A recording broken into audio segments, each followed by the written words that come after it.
Assalamualaikum warahmatullahi wabarakatuh. Alhamdulillahilladzi arsala rasulahu bil huda wa dinil haq liyudhhirahu 'alad dini kullih wa kafa billahi syahida walau karihal musyrikun. Asyhadu an la ilaha illallah wahdahu la syarikalah wa asyhadu anna Muhammadan abduhu wa rasuluh alladzi la nabiyya ba'dah. Allahumma salli ala sayyidina Muhammad wa ala ali sayyidina Muhammad kama sallaita ala sayyidina Ibrahim wa ala ali sayyidina Ibrahim wa barik ala sayyidina Muhammad wa ala ali sayyidina Muhammad kama barakta ala sayyidina Ibrahim wa ala ali sayyidina Ibrahim fil alamina innaka Hamidum Majid. Wa qala Allah Ta'ala fi kitabihil karim a'udzu billahi minasy syaithanir rajim. Bismillahirrahmanirrahim. Wal asri innal insana lafi husrin illalladzina amanu wa amilus shalihat wa tawashaw bil haqq wa tawashaw bis sabr. Shadaqallahul azim. Wa qala an-nabiyyu sallallahu alaihi wasallam khairukum man ta'allamal Qur'an wa 'allamah. Alhamdulillah, sahabat-sahabat jinten yang berbahagia, pagi hari ini di penghujung dari bulan Rabiul Awal 1446 Hijriah. Hari ini hari terakhir dari bulan Mulud, ya, hari ke-29, dan mulai besok masuk ke penanggalan baru bulan Rabiul Tsani atau Rabiul Akhir atau Silih Mulud. Alhamdulillah kita dalam keadaan hidup, insya Allah sehat walafiat, bahagia, istiqamah, dan kita bertekad untuk tetap selalu istiqamah berjamaah membaca Al-Quran.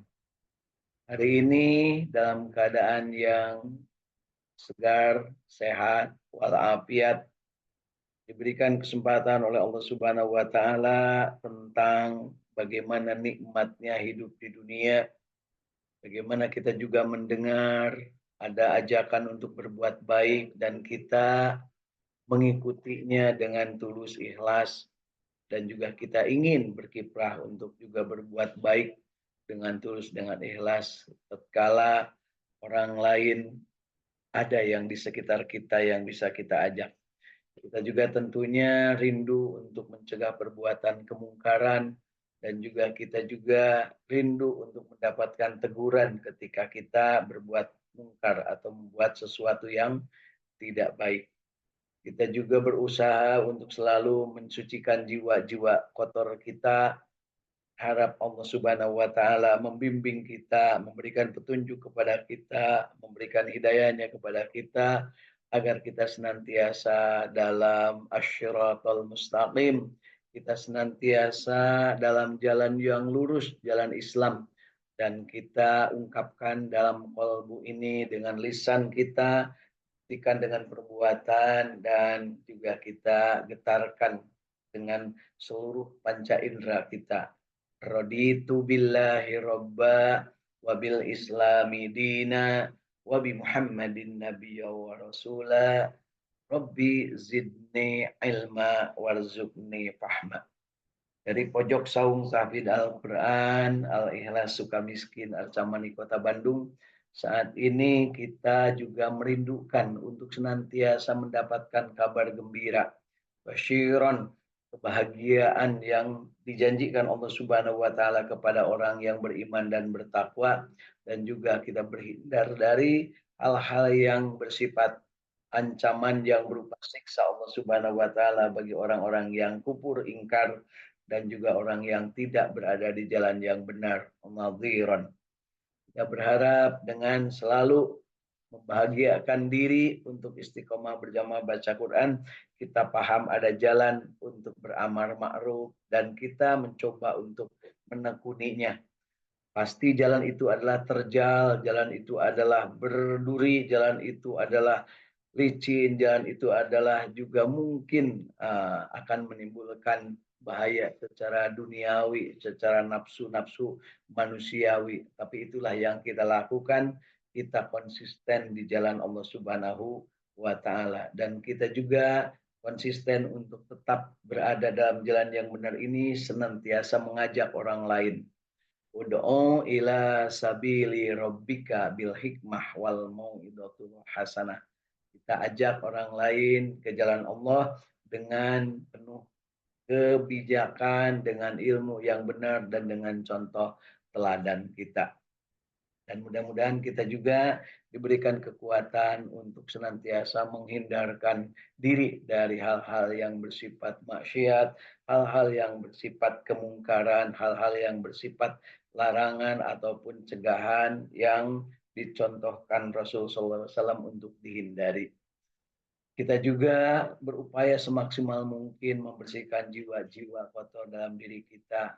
Kita ungkapkan dengan kalimah-kalimah thayyibah, hasbi rabbi jalallah ma fi qalbi ghairullah, nur Muhammad sallallahu la ilaha illallah Rasulullah sallallahu alaihi wasallam, la ilaha illallah al malikul haqqul mubin, Muhammadur Rasulullah shadiqul wa'dil amin. Kita juga berharap berikhtiar semaksimal mungkin, sedapat mungkin menggali, mendapatkan kebahagiaan, mendapatkan kabar-kabar gembira tentang masa lalu, tentang masa depan, dan juga tentang masa kini. Kita dalam keadaan tetap berbahagia. Dan kita berharap dijauhkan dari azab Allah Subhanahu wa taala, dari ancaman-ancaman Allah Subhanahu wa taala terhadap orang-orang yang zalim, terhadap orang-orang yang berlaku tidak adil atau berlaku biadab terhadap sesamanya, baik dari informasi masa lalu tentang informasi masa depan, dan juga hari ini jangan sampai kita berada dalam posisi yang mengakibatkan kita mendapat azab Allah Subhanahu wa taala. Naudzubillah. Sahabat Jinten yang berbahagia, hari ini saya akan membacakan 3 ayat dari surat Al-An'am. 3 ayat dari surat Al-An'am ini dimulai dari ayat ke ayat ke-83 ya, 83, 84 dan 85. Mudah-mudahan ini mengulang, tapi mudah-mudahan tidak menjadikan bosan, dan bahkan bukan bosan, mungkin bisa jadi kita juga merasa belum pernah menemukan atau bertemu dengan ayat ini. Mari kita sama-sama baca ayat ke-83. A'udzu billahi minasy syaithanir rajim.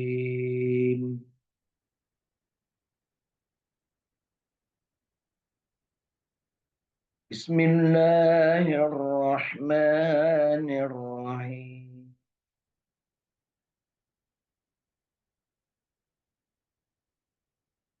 Ayat ke-83. Watilka hujjatuna atainaha Ibrahim ala qaumi.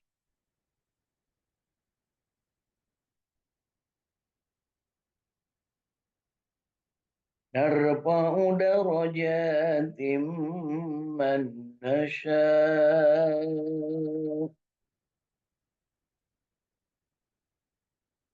Inna rabbaka hakimun alim.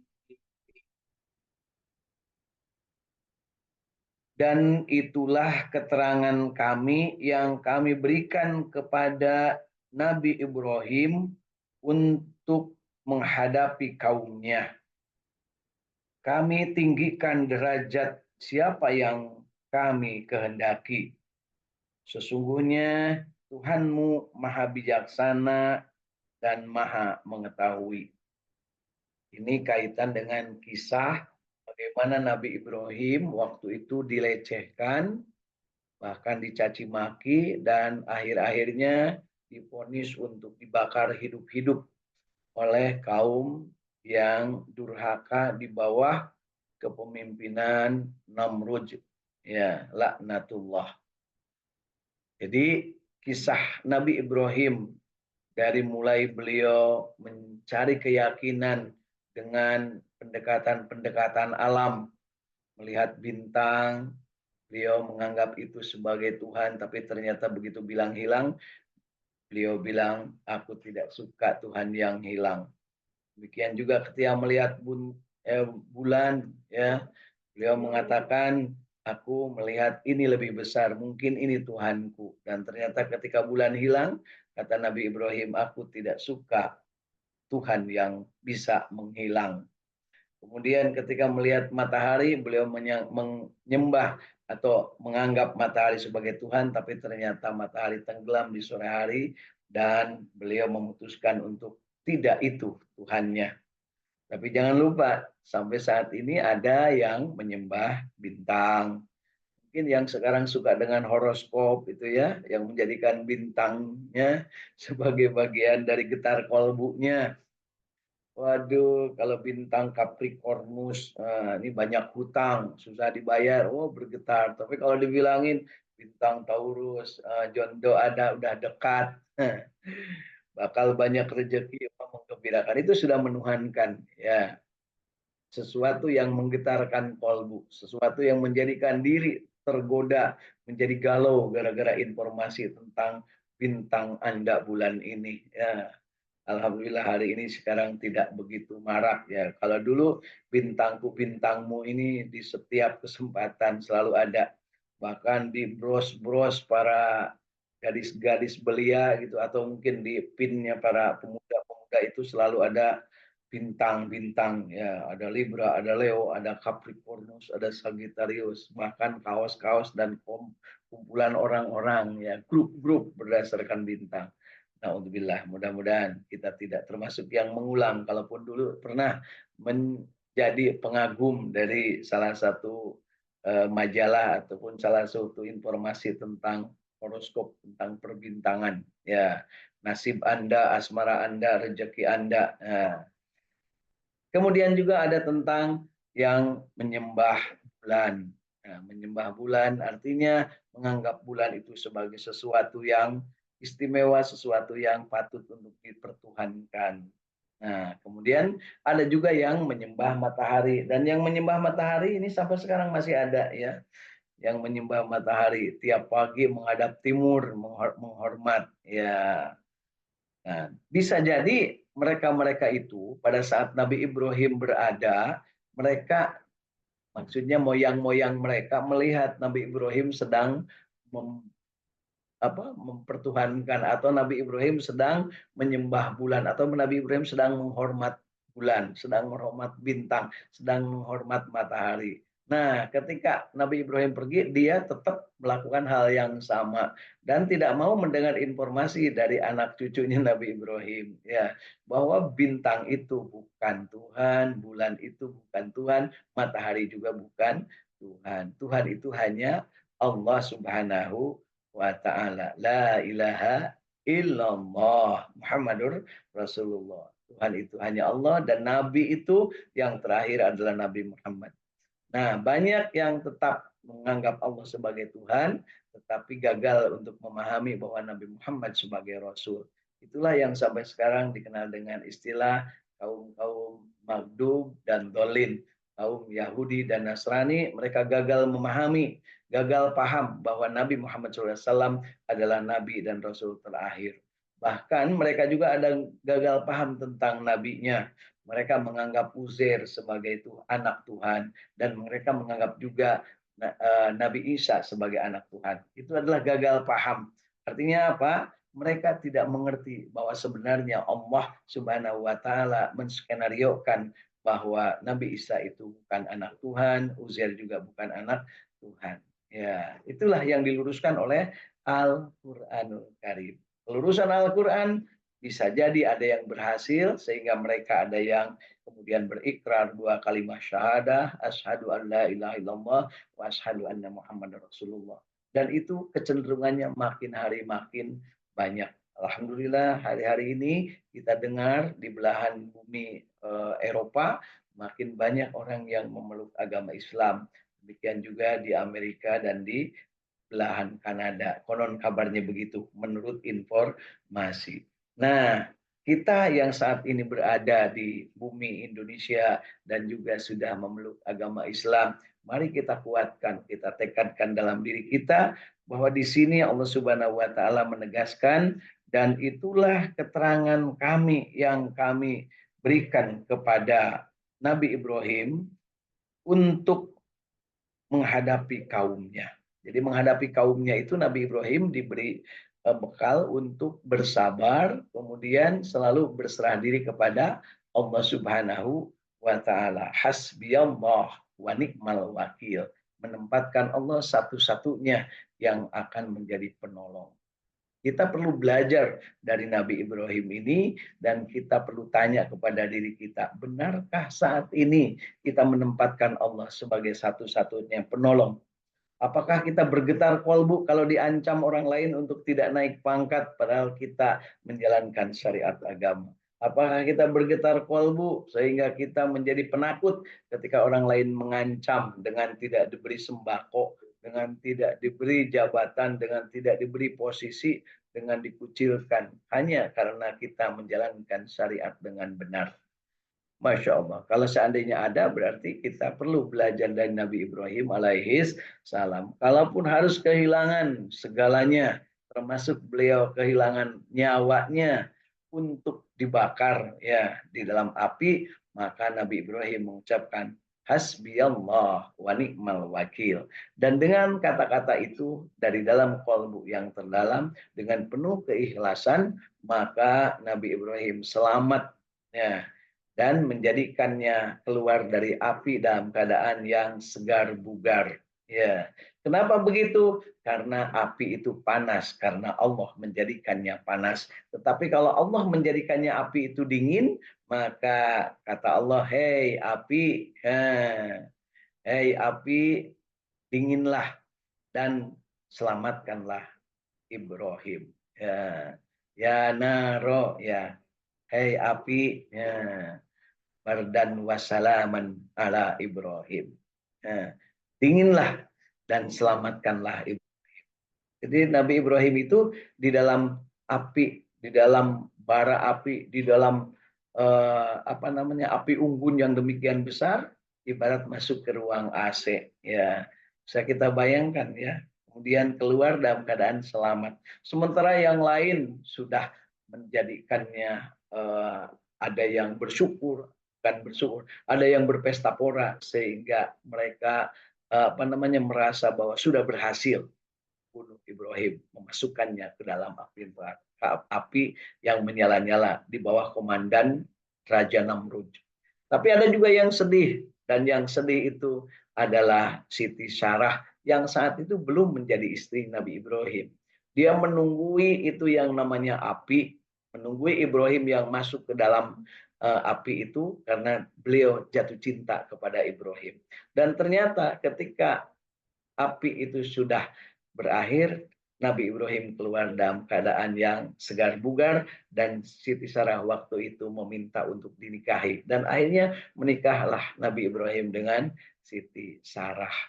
Alhamdulillah ya, kesetiaan Siti Sarah itu meskipun Nabi Ibrahim dicaci maki oleh orang lain, beliau tetap setia dan bahkan ketika dibakar oleh Raja Namrud, Siti Sarah tetap menunggu ya, menunggu sampai apinya itu terpadamkan atau apinya itu habis. Ya, baik. Di ayat ini Nabi Ibrahim yang sudah diberi petunjuk itu kemudian beliau menguatkan dirinya dengan sesungguhnya Tuhanmu maha bijaksana lagi maha mengetahui. Jadi dengan pemahaman yang benar bahwa Allah maha mengetahui. Mengapa Nabi Ibrahim nekat masuk ke dalam api? Karena Nabi Ibrahim yakin Allah yang akan menolongnya. Ya. Kemudian mari ayat ke-84-nya kita baca bersama. Wa wahabna lahu ishaqa wa ya'qub.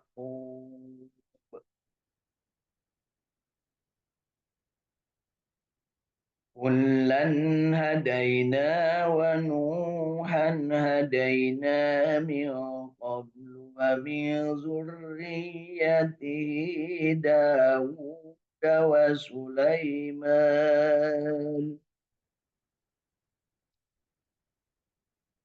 ومن ذريته داود وسليمان وأيوب ويوسف وموسى وهارون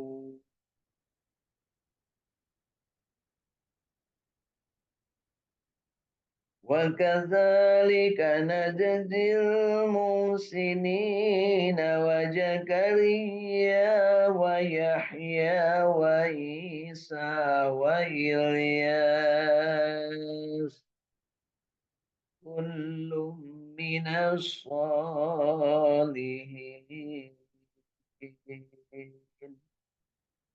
صدق الله العظيم.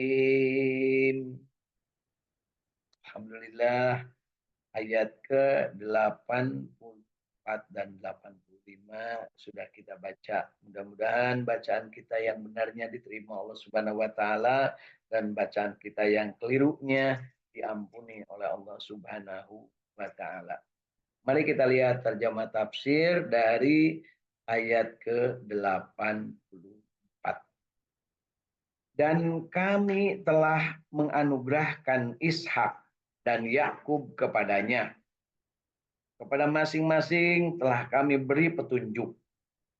Dan sebelum itu kami telah memberi petunjuk juga kepada Nabi Nuh dan kepada sebagian dari keturunannya Nabi Ibrahim, yaitu keturunan Dawud, Sulaiman, Ayub, Yusuf, Musa, dan Harun.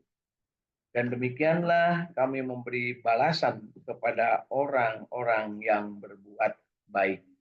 Jadi ini penegasan setelahnya Nabi Ibrahim dicaci, dimaki, dianiaya, bahkan sampai dibakar hidup-hidup. Kemudian Nabi Ibrahim diberikan anugerah oleh Allah Subhanahu wa taala dengan memiliki putra. Ya, putranya itu ada dua, yaitu Nabi Ishak dan Nabi Ismail. Di ayat ini disebutkan keturunan-keturunan dari Nabi Ishak. Ya, keturunan Nabi Ibrahim melalui Nabi Ishak. Disebutkan di ayat ini ada disebut Nabi Dawud, disebut juga Nabi Sulaiman, Nabi Ayub, Nabi Yusuf, Nabi Musa, Nabi Harun. Ya, bukan berarti nabi-nabi yang lain tidak termasuk keturunan Nabi Ibrahim. Ya, karena di ayat berikutnya dan Zakaria, Yahya, Isa dan Ilyas. Ya, ini termasuk deretan 25 nabi. Semuanya termasuk orang-orang yang soleh. Ya. Di ayat berikutnya nanti kita akan ketemu tentang kisah Nabi Ibrahim yang juga punya anak yang namanya Ismail. Dan juga beliau menceritakan tentang Ilyasa, Yunus, dan Nabi Lut. Masing-masing kami lebihkan derajatnya di atas umat lain pada masanya. Artinya keturunan Nabi Ibrahim ini diberikan kelebihan dibanding umat-umat yang lain. Sahabat-sahabat dinten sekalian, kita paham bahwa Nabi Ibrahim ini adalah masih cicitnya dari Nabi Nuh alaihi salam, dari keturunan Nabi Nuh, dari anak Nabi Nuh yang namanya Syam. Sehingga daerah tersebut disebut daerah Sam, daerah tempat kekuasaannya Sam. Di mana kita paham juga bahwa Nabi Nuh ini punya 4 anak yang laki-lakinya, dan dari 4 anak laki-laki itu ada satu yang takabur, satu yang sombong, satu yang mengikuti iblis, yaitu yang ditenggelamkan dalam badai bandang, ya, dalam banjir bandang di masa Nabi Nuh sedang membuat perahu, yaitu yang namanya Kan'an. Kan'an ditenggelamkan sehingga dari Kan'an tidak ada keturunan Nabi Nuh.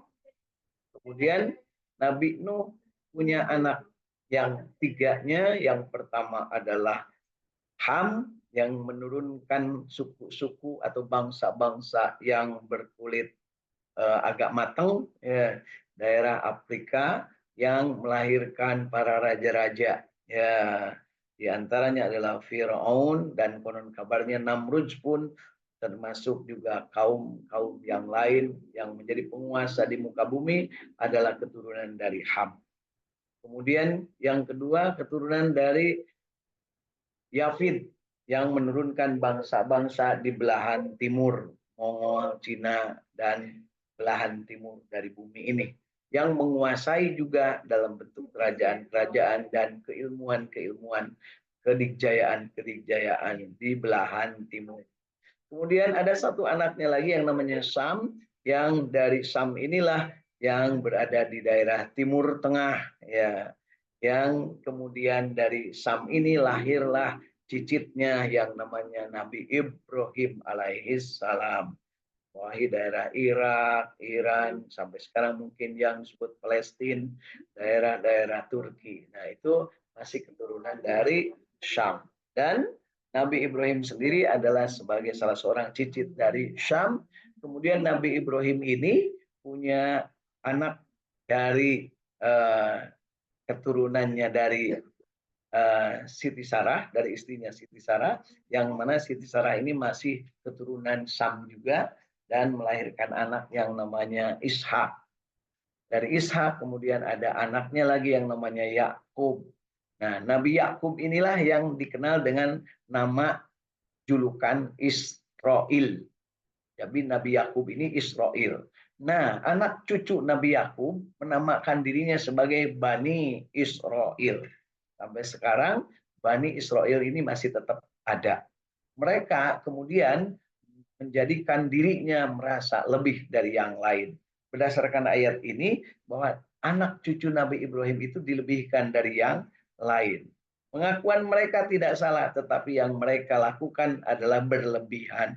Artinya apa? Ketika ada dari keturunan Nabi Ibrahim, dari Siti Hajar, di mana Hajar ini masih keturunan dari apa namanya Ham, ya, dari belahan bumi barat, dari daerah Kipti, dari daerah Mesir, di mana beliau itu sebagai salah seorang dari anak Firaun, ya, keturunan Firaun, diberikan sebagai hadiah kepada Nabi Ibrahim yang mampu menyembuhkan Firaun ketika berada dalam keadaan sakit stroke yang berkepanjangan, maka diberikanlah hadiah, yaitu yang namanya Siti Hajar.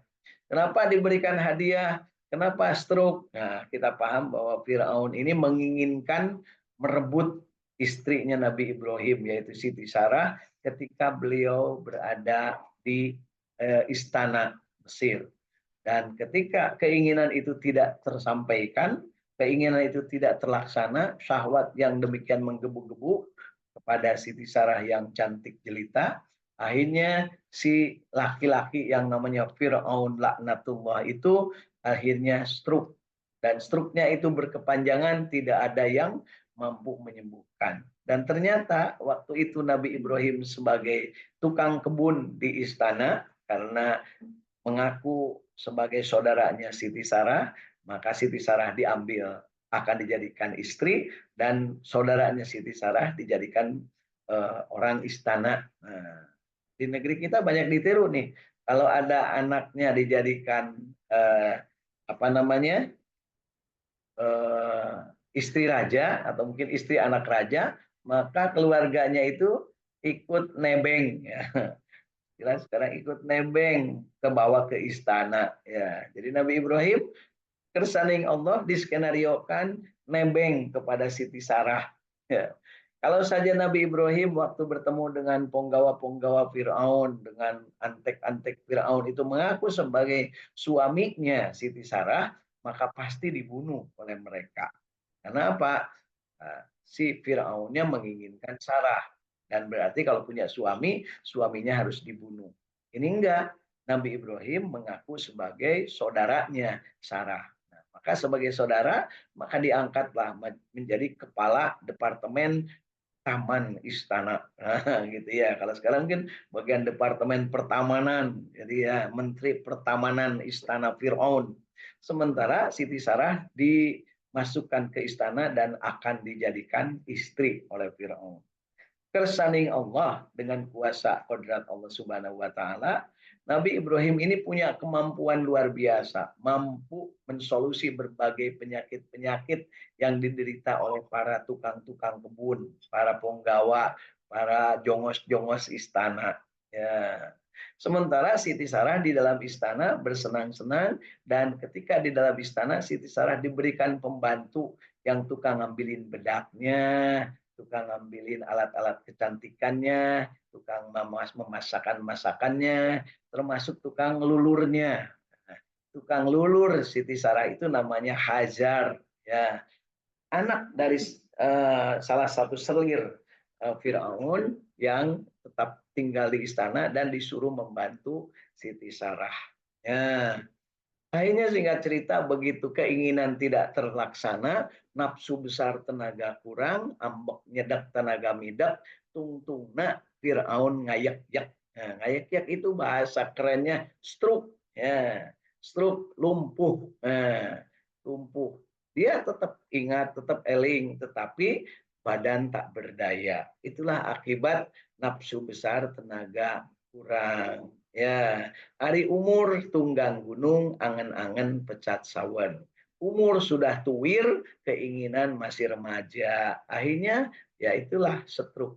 Di negeri kita banyak yang stroke akibat apa? Akibat keinginan besar, ingin naik pangkat, ingin menguasai, ingin dapat kursi, ingin dapat jabatan. Ujung-ujungnya karena tidak bersandar kepada Allah Subhanahu wa taala, maka menjadi stroke. Dan itu harus dihindari oleh kita ya yang belum mengalami. Bagi yang sudah mengalami, terapinya cuma satu, kembali kepada Allah, bertakwa kepada Allah. Hasbi Rabbi jalallah ma fi qalbi ghairullah Nur Muhammad sallallahu la ilaha illallah. Tidak ada terapi lain ya selain dari dalam diri. Karena kalaupun ada orang lain yang membantu, mereka sebatas kepentingan, sebatas masih dibayar, sebatas kita mampu untuk memberikan bayaran-bayaran yang sepadan dengan kebutuhannya. Tapi ketika mereka tidak mampu untuk dibayar sesuai kebutuhannya, mereka pasti akan kabur, akan ngacir, ya. Dan itulah yang mungkin dipahami saat ini. Mudah-mudahan kita termasuk yang berhindar dari peristiwa-peristiwa yang semacam itu. Adapun mungkin bagi keluarganya yang mendapati salah seorang di antara keluarganya yang mendapatkan hal penderitaan seperti itu, maka hindarkanlah membebani, ya. Hindarkanlah membebani. Berbuatlah sabar, mintalah kepada Allah pertolongan. Pertolongan Allah itu dapat diperoleh dengan istainu bisyabri wassalat. Mohon pertolongan kepada Allah dengan sabar dan sholat. Tentunya kita masing-masing punya cara, dan cara itulah yang mungkin harus ditempuh. Pendeknya, kembali kepada Allah adalah cara satu-satunya untuk mendapatkan kembali nikmat dan anugerah Allah Subhanahu wa taala berupa sehat lahir batin. Singkat cerita, Firaun minta untuk semua yang biasa mengobati untuk mengobatinya, tetapi tidak ada yang mampu satupun. Dan ketika tidak mampu dokter-dokternya, tabib-tabibnya atau ahli pengobatannya, sihir-sihirnya, maka ketika selesai mengobati dan tidak sembuh, maka langsung dipancung, dihukum mati si dokternya yang tidak mampu menyembuhkan. Dan ternyata ketika para tukang kebun ngasih tahu kepada Tuan Raja bahwa ada yang pandai mengobati namanya Ibrahim, maka Nabi Ibrahim didatangkan ke istana, disuruh mengobati. Nah, sayembara jadi raja, siapa yang bisa mengobati maka akan diberikan setengah dari kerajaan, diberikan hadiah. Nah, kemudian yang paling khawatir ketika Nabi Ibrahim akan mengobati raja adalah tentu saja sang istri Siti Sarah. Karena apa? Karena Siti Sarah tahu bahwa Nabi Ibrahim itu bukan tukang obat, bukan dokter, bukan tabib. Yang dia tahu Nabi Ibrahim adalah orang yang sangat pasrah, berserah diri kepada Allah. Tapi dengan keyakinannya bahwa Siti Sarah meyakini Nabi Ibrahim pasti akan melewati ujian tersebut. Dan apa yang terjadi? Hanya dengan segelas air, Nabi Ibrahim mampu memberikan kesembuhan kepada Fir'aun berkah dari Allah Subhanahu wa Ta'ala. Dan ketika Fir'aun sembuh, kemudian menjanjikan memberikan hadiah, Nabi Ibrahim mengatakan, saya tidak butuh apa-apa, saya hanya butuh bebaskan Sarah. Nah, maka diketahuilah bahwa saat itu bahwa Sarah itu adalah istri Nabi Ibrahim. Akhirnya Sarah dibebaskan, dan tidak hanya itu, Fir'aun juga menghadiahkan seorang putrinya yang namanya Hajar untuk menemani Sarah kembali ke negeri yang namanya Palestina.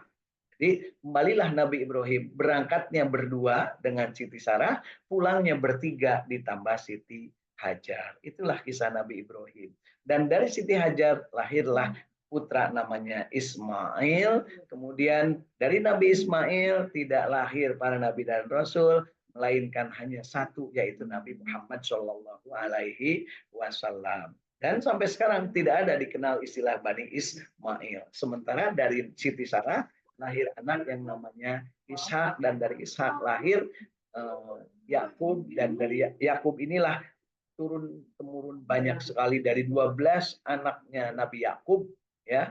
6 dari istri pertama, 2 dari istri kedua, 2 dari pembantu istri pertama, dan 2 dari pembantu istri kedua. Jumlahnya ada 12. Istri pertamanya Lea, istri keduanya Rahel. Dua-duanya adik kakak. Rahel punya pembantu namanya Zulfa, dan Lea punya pembantu namanya Bella. Dari Bella punya anak 2, dari Zulfa punya anak 2, dan dari Hajar punya anak 2, dari Sarah punya anak 4. 12 orang inilah yang kemudian dikenal dengan istilah Bani Israel. Ada 12 golongan atau 12 keturunan dari Nabi Yakub. Sampai saat ini mereka masih berada di muka bumi, dan sampai kiamat mereka akan tetap ada, dan mereka merasa diri lebih dari bangsa yang lain. Padahal dalam perjalanannya nanti yang paling utama itu adalah umat Kangjeng Nabi Muhammad Shallallahu Alaihi Wasallam. Bisa jadi mereka turunan dari Bani Israel yang kemudian beriman, bisa jadi bukan turunan dari Bani Israel yang pada saat itu mereka juga beriman. Ingat bahwa ketika dalam perjalanannya Rasulullah lahir, di dunia ini ada 3 kelompok manusia. Yang pertama yang namanya orang-orang Yahudi, dan yang kedua adalah orang-orang Nasrani, dan kelompok yang ketiga adalah orang-orang Syabi'in yang tidak Yahudi dan tidak juga Nasrani. Kemudian lahirlah kelompok keempat, yaitu kelompok yang namanya Muslim, yang sebenarnya sebelum ada Kangjeng Nabi juga di antara Bani Israel ada yang Muslim. Ya, mudah-mudahan kita termasuk yang dikokohkan kekuatan iman kita, istiqomah dalam keislaman kita, insya Allah. Mudah-mudahan bermanfaat. Yuk kita akhiri dengan doa akhir majelis. Subhanakallahumma wa bihamdika asyhadu an la ilaha illa anta astaghfiruka wa atubu ilaik. Allahumma shalli ala sayyidina Muhammad wa ala ali sayyidina Muhammad. Rabbana atina fid dunya hasanah wa fil akhirati hasanah wa qina adzabannar. Subhana rabbika rabbil izzati amma yasifun wa salamun alal mursalin walhamdulillahi rabbil alamin. Assalamualaikum warahmatullahi wabarakatuh. Waalaikumsalam. Sholat isyraq dan sholat duha. Waalaikumsalam warahmatullahi wabarakatuh. Waalaikumsalam warahmatullahi wabarakatuh.